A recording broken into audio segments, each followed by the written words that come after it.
बिस्मिल्लाहिर्रहमानिर्रहीम। अस्सलाम वालेकुम। वकास खान ऑफिशियल से वकास खान आपकी खिदमत में हाजिर है। गुज़िश्ता कई दहाइयों से एक नाम आपके ज़हनों में चल रहा होगा और इसके साथ साथ मुख्तलिफ़ अदवार में मुख्तलिफ़ ख़बरें भी अखबार और टीवी की ज़ीनत भी बनती रहीं। आज बात करेंगे कच्चे के इलाके का। कच्चे का वो इलाका जहाँ पर मुख्तलिफ़ ग्रोह जो मिलकर कार्रवाइयाँ करते हैं, उस हवाले से हम बात करेंगे। शिकारपुर, सक्खर और लाड़काना पर मुश्तमिल ये इलाका है जहाँ पर पुलिस फ़ोर्स भी अगर जाती है तो उनके ख़िलाफ़ भी न सिर्फ मज़ाहमत होती है बल्कि उनको या तो तशद्दुद का निशाना बनाया जाता है या वो ख़ुद अगवा होकर कई अरसे तक उनके मेहमान बने रहते हैं। ताहम अब मामला उरूज पर इसलिए आ रहा है, मीडिया पर भी आ रहा होगा, आपकी नज़र से गुज़रा होगा कि 48 के करीब कारोबारी शख्सियात जो हैं वो इस वक्त वहाँ पर अगवा हो चुके हैं। ज़्यादातर का ताल्लुक़ जो है वो पठानों से है। पठान यानी खैबर पख्तूनख्वा, बलूचिस्तान और इस तरह के स्वात वग़ैरह के इलाक़ों से इनका ताल्लुक़, जो कि कराची में या दीगर शहरों में कारोबार करते हैं। हमारे ज़राए जो सहाफ़ती ज़राए हैं वो ये बताते हैं कि मुख्तलिफ़ पेजेस, फ़ेसबुक के पेजेस या सोशल मीडिया प्लेटफॉर्म्स इस हवाले से एक्टिव हुए हुए हैं जहां पर ख़ास तौर पर ख़वातीन को इस्तेमाल किया जा रहा है और ख़वातीन की आवाज़ में ऑडियोज़ भेजी जा रही हैं, जिसके नतीजे में लोग जो हैं यानी ज़ाहिर सी बात है कारोबारी शख्सियत जो है, अगर कोई किसी के पास हेवी मशीनरी है जो वहाँ पर खुदाई का काम कर सके या दीगर जो इक्विपमेंट्स है उनकी अगर ज़रूरत होगी तो वो वहाँ पर जाएंगे और काम करेंगे। तो ये एक ट्रैप यानी एक जाल बिछाया जाता है, उनको उस जाल में फंसा कर वहाँ पर यानी बहुत ही अमीर कबीर कोई कारोबारी शख्सियत हो तो वहाँ पर रखा जाता है और फिर इनका तरीक़ा वारदात ये है कि ये वीडियोज़ बनाते हैं, तशद्दुद की वीडियोज़ बनाते हैं और उनके अहले खाना को भेजते हैं। इस साल में यानी गुज़िश्ता साल की अगर बात की जाए तो तकरीबन 48 के करीब FIR अब तक कट चुकी हैं। इसी हवाले से इसमें ट्रांसपोर्टर्स शामिल हैं, बिजनेसमैन हैं और इसके साथ साथ दीगर जो कारोबारी शख्सियात हैं वो शामिल हैं। भत्ता मांगा जाता है, किसी को अगवा करके ले जाकर फिर वीडियोस बनाकर लाखों रुपए तावान का जो है डिमांड की जाती है। मशहूर एक इमरान अफरीदी का अगर मैं आपको तस्करा करूं, यहाँ पर ये एक ट्रांसपोर्टर हैं, इनको अगवा किया गया था और इनकी वीडियोस अहले खाना को भेजी गई और कहा गया कि आप हमें 50 लाख के करीब तावान ज़र तावान जो है वो भेजें। जिसमें हुआ ये कि मुल्क भर के जो ट्रांसपोर्टर्स थे उन्होंने धमकी दी हुकूमत को कि इस ट्रांसपोर्टर को अगर बाज़ियाब नहीं कराया जाता तो हम ऑयल की जो तरसील है मुल्क भर में वो बंद कर देंगे। खैर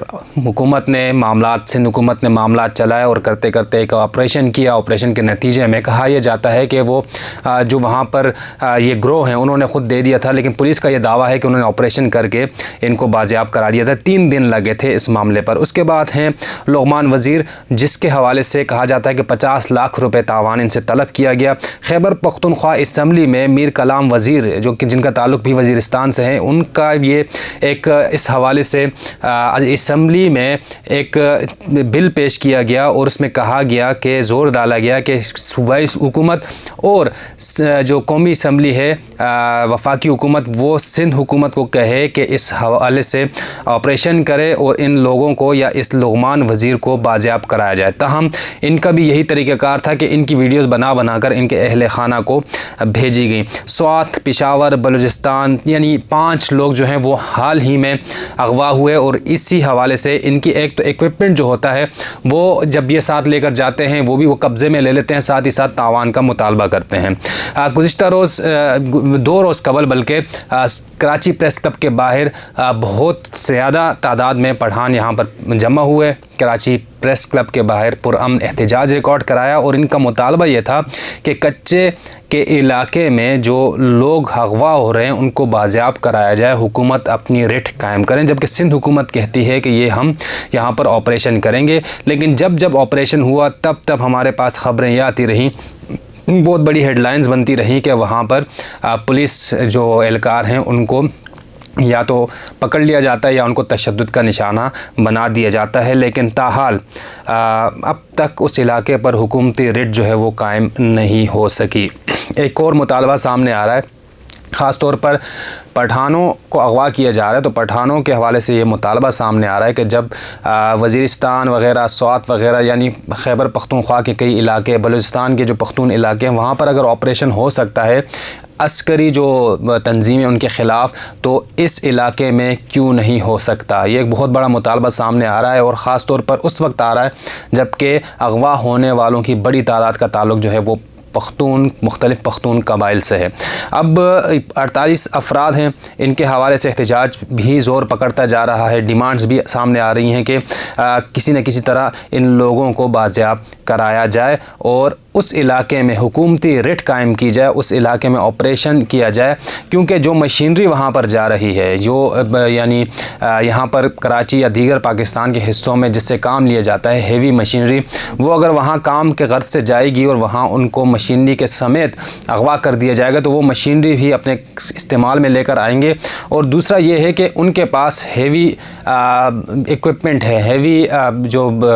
ویپنز ہوتے ہیں وہ ان کے پاس ہیں، اس سے وہ پولیس کا مقابلہ کرتے ہیں۔ تیسری بات یہ ہے کہ انہوں نے وہ علاقہ ایسا منتخب کیا ہے جہاں پر پولیس کو آپریٹ کرنے میں دشواری کا سامنا کرنا پڑ رہا ہے۔ یہ بھی ڈیمانڈ کیا جا رہا ہے کہ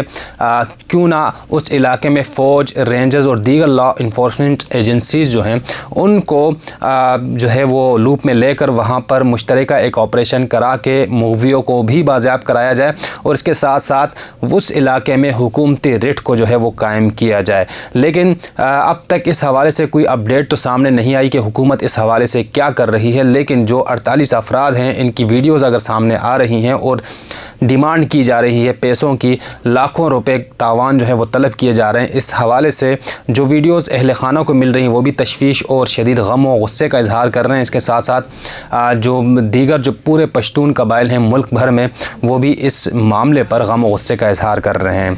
اس حوالے سے مزید جو اپڈیٹ آئیں گی وہ آپ کے سامنے رکھتے جائیں گے، لیکن اب تک اس حوالے سے کوئی پیش رفت سامنے نہیں آ سکی۔ جب زور ڈلتا گیا، جب یعنی بڑی طاقتیں جیسے کہ آئل ٹینکرز ایسوسیشن جو تھی ٹرانسپورٹرز کی جانب سے جو احتجاج کیا گیا اور انہوں نے آئل سپلائی بند کرنے کی دھمکی دی، تو اس وقت تو یہ ہوتا ہے کہ مغوی بازیاب ہو جاتا ہے، جس طرح کہ خیبر پختونخوا اسمبلی میں بل پاس کرایا گیا اس حوالے سے، تب ایک شخص جو ہے مغوی جو ہے وہ بازیاب ہو گئے، تو احتجاج کی صورت میں تو بازیاب ہو رہے ہیں، لیکن حکومتی رٹ وہاں پر نظر نہیں آ رہی، تاکہ لوگ یہ سوال اٹھا رہے ہیں کہ جب پاکستان کا حصہ ہے ایک علاقہ، اس میں حکومتی رٹ کیوں نہیں ہے؟ لوگ اغوا ہو رہے ہیں، وہاں پر آپریشن کیوں نہیں کیا جا رہا؟ جبکہ ملک کے دیگر حصوں میں جب بھی ضرورت پڑتی ہے تو فوجی آپریشن کیا جا رہا ہے، اور وہاں پر ہیوی مشینری، ہیوی ایکوپمنٹ کے ساتھ آپریشن کیا جاتا ہے، اور وہاں پر جس وقت آپریشن ہوتا ہے تو بے گناہ لوگ بھی شہید ہو جاتے ہیں، لیکن اس علاقے میں اب تک اس نہج کا آپریشن کیوں نہیں کیا جا رہا؟ یہ ایک سوال ہے جو کہ آہستہ آہستہ یعنی ہر زبان پر آ رہا ہے، اور اس سوال میں آہستہ آہستہ قوت اور طاقت بھی پیدا ہو رہی ہے۔ تاہم اب تک یہ اس معاملے پر اتنی ہی معلومات سامنے آ سکی، مزید جو بھی اپڈیٹ آئیں گی آپ کے سامنے رکھتے جائیں گے۔ اس حوالے سے اپنا بہت سارا خیال رکھیے گا۔ اللہ حافظ۔